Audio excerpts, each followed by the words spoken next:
Salut à tous, j'espère que vous allez bien. Bienvenue dans cette nouvelle vidéo. Le Real commence le championnat par une petite victoire contre Osasuna, 1-0 au Santiago Bernabéu, grâce à un penalty provoqué par Mbappé qui a pris ses responsabilités et qui a transformé le penalty, ce qui a permis au Real aujourd'hui de gagner 1-0. Alors, c'est un nouveau Real avec un nouveau coach, avec des nouveaux joueurs. Le Real qui a fait venir quelques joueurs pendant ce mercato. Je pense à Arnold qui a débuté aujourd'hui, Carreras qui a aussi débuté aujourd'hui. Il y a Ulsen, Mastuantonio, c'est comme ça qu'il s'appelle. Donc, j'ai envie de dire que c'est normal. C'est normal parce que quiconque qui a vu le Real la saison dernière sait que n'importe quel coach qui allait venir prendre cette équipe-là allait avoir un véritable travail à faire. C'est pour ça que j'ai très hâte de découvrir Xabi Alonso tout au long de la saison. Lui qui a pris une énorme risque pour un jeune coach comme ça qui était à l'aise au Bayer Leverkusen, qui a réussi à imposer son football, qu'on a vu qui a fait tout ce qu'il a fait avec cette équipe-là. Donc, venu au Real à ce moment-ci où l'équipe a des problèmes dans le jeu, l'équipe de l'année passée qui avait perdu Toni Kroos et on a vu qu'il n'a jamais été remplacé. Un Kylian Mbappé qui vient d'arriver, qui a tout chamboulé. Un Vinicius qui n'a pas été bon la saison dernière et de jusqu'à maintenant, j'ai vu le match d'aujourd'hui, on n'a pas encore retrouvé le Vinicius. Un Rodrigo qui est laissé sur le banc, visiblement il va partir. J'ai entendu parler de possibles échanges, que Rodrigo aille à Arsenal et eux ils vont laisser partir Saliba, mais ça j'y crois pas. Il y a personne aujourd'hui qui va avoir Saliba dans son équipe et qui va le laisser partir juste comme ça pour Rodrigo, surtout pas ce Rodrigo là en ce moment qui est pas en confiance.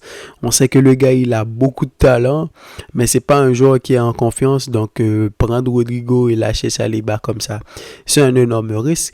Donc pour moi, c'est normal. C'est normal le match d'aujourd'hui. Xabi Alonso, c'est quelqu'un qui aime avoir la possession. Aujourd'hui, il l'a eu.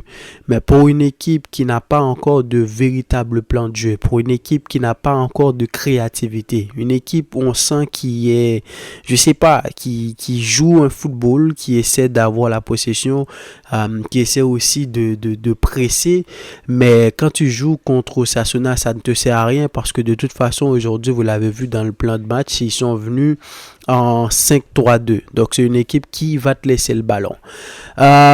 Quelques petits points que j'ai remarqué. T'as Arnold, lui, ça va être intéressant de le voir tout au long de la saison. Carvajal vient de revenir. Donc, pour moi, dans un système en 4-3-3, c'est Carvajal qui doit être titulaire.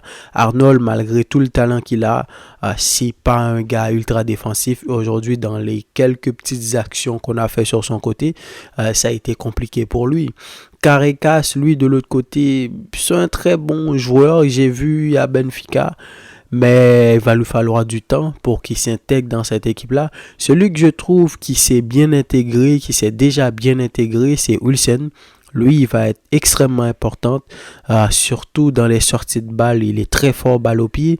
Et son association avec Militao aussi, ça promet. Je ne sais pas encore parce que, comme je vous l'ai dit, Xabi Alonso, c'est un gars qui a l'habitude de jouer en 4-3-3, un 4-2-3-1. La plupart du temps aussi, il joue en 3 défenseurs. Donc, ça va être intéressant de voir. Rudiger, je pense que Rudiger, il était même pas sur le banc aujourd'hui. Donc, il y avait Asensio qui est sur le banc. Mais lui, il a connu une très mauvaise Coupe du Monde des clubs. Donc, je sais pas s'il va pouvoir rentrer à nouveau dans les plans de Xabi Alonso. Donc, Arda Güler, titulaire aujourd'hui au milieu de terrain. C'était un genre de 4-2-3-1 aujourd'hui.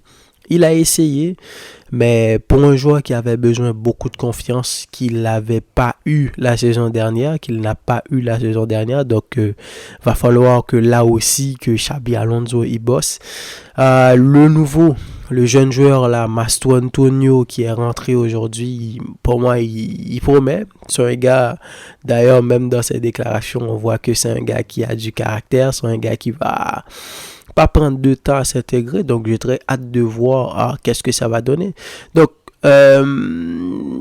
je sais pas encore quoi penser. J'ai pas encore d'idée claire pour l'instant. Je vais juste voir qu'est-ce que le Real va proposer. Mais je sens que dans cette équipe-là, pour que Xabi Alonso arrive à imposer ce qu'il veut imposer, il va devoir prendre des grosses décisions, des décisions drastiques.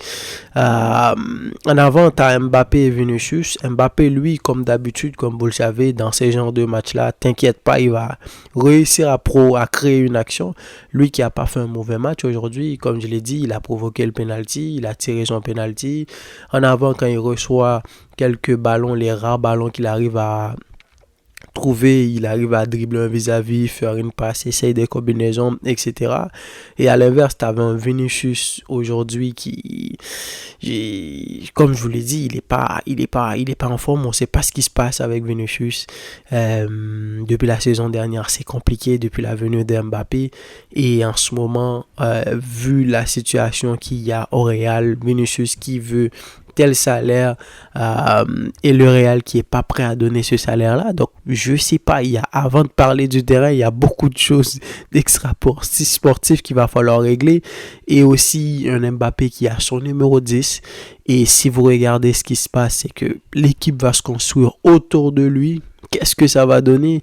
Est-ce qu'au final, Vinicius va pouvoir s'intégrer dans cette nouvelle équipe-là? Lui qui a besoin d'être à l'aise, lui qui a besoin de sentir que ça passe par lui, surtout sur son côté.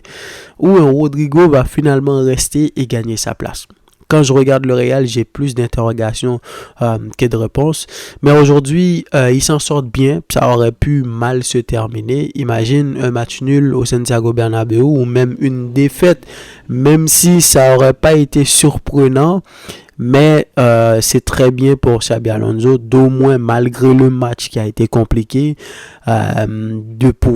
d'arriver à gagner au moins 1-0, à gagner les 3 points à domicile. Sinon, j'ai pas beaucoup vu Tchouaméni, le double pivot Tchouaméni-Valverde, je sais pas. Moi, je toujours dit que pour moi, Valverde, c'est un gars qui a besoin d'être libéré. Et j'ai même l'impression que vous voyez le poste de demi là, moi le poste de piston que Alonso aime bien faire jouer, aime bien avoir dans ses équipes. Moi je pense toujours qu'un gars comme Valverde, c'est là qu'il doit jouer. Il a besoin de liberté, de pouvoir cavaler sur le côté et aussi de rentrer au milieu de terrain, de faire ce qu'il a à faire. Mais le mettre comme ça, très bas dans un double pivot avec Tchouaméni, les deux, il n'y en a pas un des deux qui soit capable de sortir proprement avec le ballon. C'est compliqué, hein? C'est compliqué. Je vois le Real aujourd'hui et je sais pas. En tout cas, vous me donnerez vos avis dans les commentaires. Vous me direz qu'est-ce que vous en avez pensé. Mais je pense qu'on a tous vu le même match aujourd'hui. Le Real s'en sort bien. Ils arrivent à gagner. Mais cette équipe-là, il y a énormément de choses à régler pour permettre à Xabi Alonso de faire ce qu'il a à faire. Donc pour le Barça, les amis, malheureusement j'ai pas pu regarder le match. D'habitude quand ça arrive, j'arrive à voir le match en différé, mais je sais pas si c'est le début de saison. Mon application ne me permet pas de le regarder. C'est pour ça que j'en ai pas parlé. J'ai vu quelques réactions sur les réseaux. J'ai vu quelques petites séquences vidéo. Le Barça qui a gagné. Lamine Yamal qui visiblement a fait du Lamine Yamal. Lui qui a marqué le 3e but. Polémique sur le 2e but de Ferran. 2 cartons rouges pour Mallorca. Rafinha qui aurait pu prendre un carton rouge.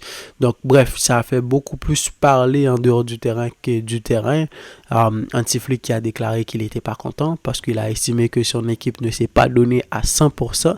Donc c'est pour ça que j'en ai pas parlé du match. J'aurais pu faire une vidéo pour parler, mais j'ai pas pu voir le match. Donc aujourd'hui j'ai pu regarder le Real et